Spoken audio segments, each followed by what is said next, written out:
Saadi, Tommy Lynch just spoke of your the improvement in your defensive side of your game. The example of that run down on the weekend where you're facing the 2-on-1. Is that defensive element, the defensive running, something that you personally addressed this year? Yeah, over the pre-season and just during the training sessions this year, that's something I really want to pride myself on as well, my defensive acts. And I feel like I've come a long way. There's still improvements in my game, my defensive side of my game. So yeah, just improve on that and work on that. Saadi, I guess we know what you can do with the ball in hand, and teams are starting to try to shut you and Harbour down pretty hard as soon as you guys are touching, or even just before. What are you doing to try to counteract that, and how do you go about when you're getting challenged so quickly?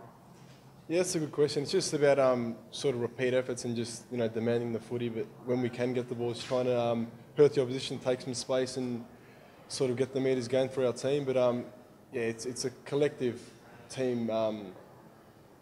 For me and Harbs, it's to really break the lines, but it's to put a block on it, and it's to really get them when they're off guard. But yeah, we embrace the challenge and we love that every single week.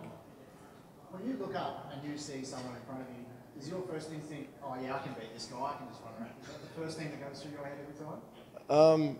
I actually don't know what goes through my head, but I just tuck it on my arm and try run as fast as I can. But yeah, if I look up and see Surioli, I'm not going to take him on. But yeah, I just sort of try, like I said before, take him on and take a bounce. What testing do you guys do in pre-season? Like, what meters do you run? Do you do like a 20-metre sprint, or what do you get? It's more long distance, so that's not my bread and butter. But yeah, we did a 20-metre in draft camp a few years ago. So. And what did you clock? 281 in 2012. Well, we need an updated version. And I think 286 in 2014. You mentioned that repeat speed, and is that something that has improved for you? Because even that effort on the weekend was sort of 2 or 3 efforts when you went to ground, you had to knock it away, and we've seen that a couple of times this year. Do you feel like you've got stronger in the last couple of seasons and an ability to sort of repeat your speed?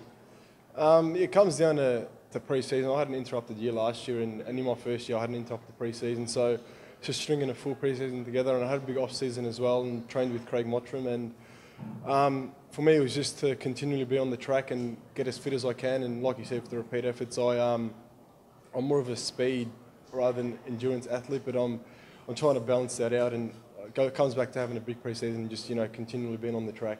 Take us through that training you did with Craig, mate. What did it actually involve and how much it helped? Yeah, I just got in touch with Craig Mottram over the off-season. We just done a few sessions together, and I feel like it's helped my game massively, and I was training with him twice a week over a good amount of time, and I feel like I've improved my game and my endurance, and he's a really good runner, so took a leaf out of his book. What kind of distances were you kind of doing in those sessions? Yeah, we're going for 35, 40-minute runs, clocking up to 10K, but it changed every single session, but he sort of mixed it up. Yeah, but at the start, I was struggling a bit because I really hadn't run 40 minutes straight in my life, but yeah, to get that under my belt now is something that I pride myself on. Was that the link through Justin Cordy, or did you know Craig elsewhere, or how did you sort of strike that? Justin Cordy sort of got me onto him, and I called him in my off-season, and like I said, just had to spend probably 2 months with him and tried getting my endurance back up, and yes, goodbye Justin Cordy and the SUNS to really help me in that area.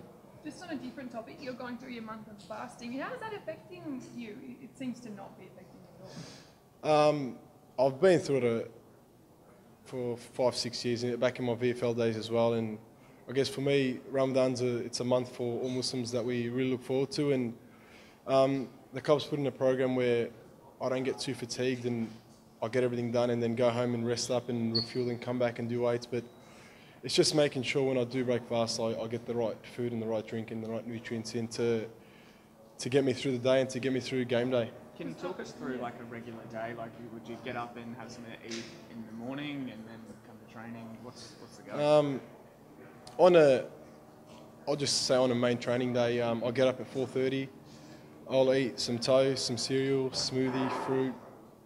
For me, it's hard to stomach at that time, but I'll sort of force it down, and that sort of gets me through the main session. We finish around 11:30. I'll do recovery, get a massage. I'll go home, play the PlayStation for 30 minutes, and go to sleep for a couple of hours. And then after I break fast, I come back and do weights. And yeah, that's sort of the main training day. But for me, I've done it every single year or since I was a young kid, so it's pretty normal to me now. But yeah, it's a month I look forward to. Is there any food or anything you really miss throughout the day? What gnaws away at you?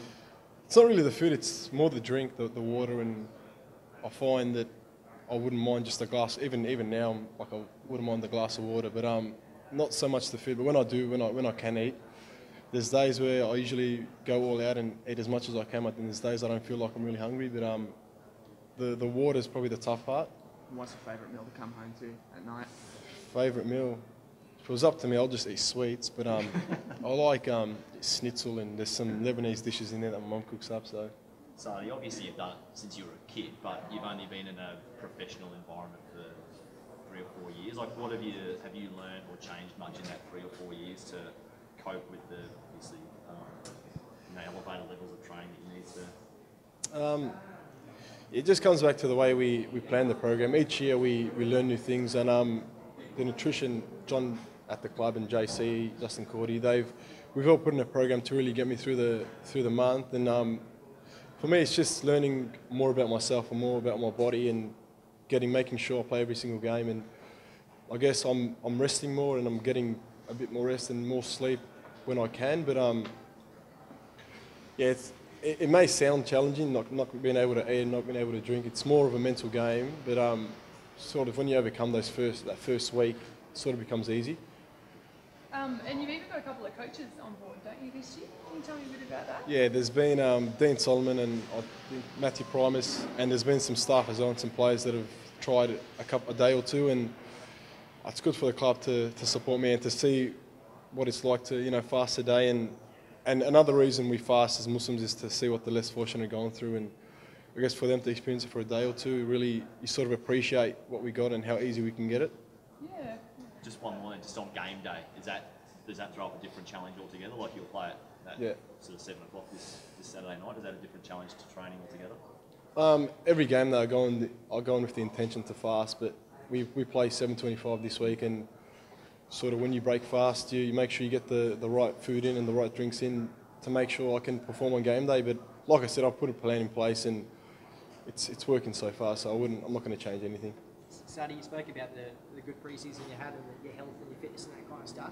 Where would you kind of rate the football you're playing at? Is this the most consistent you've found you've been? Or? For me, it was just about being on the park and just playing my role for the team. I feel like I've been going okay, but there's always room for improvement. There's always parts of my game that I'm not happy with. So if I can string together 22 games and just keep playing my role for the team, I'm happy with that.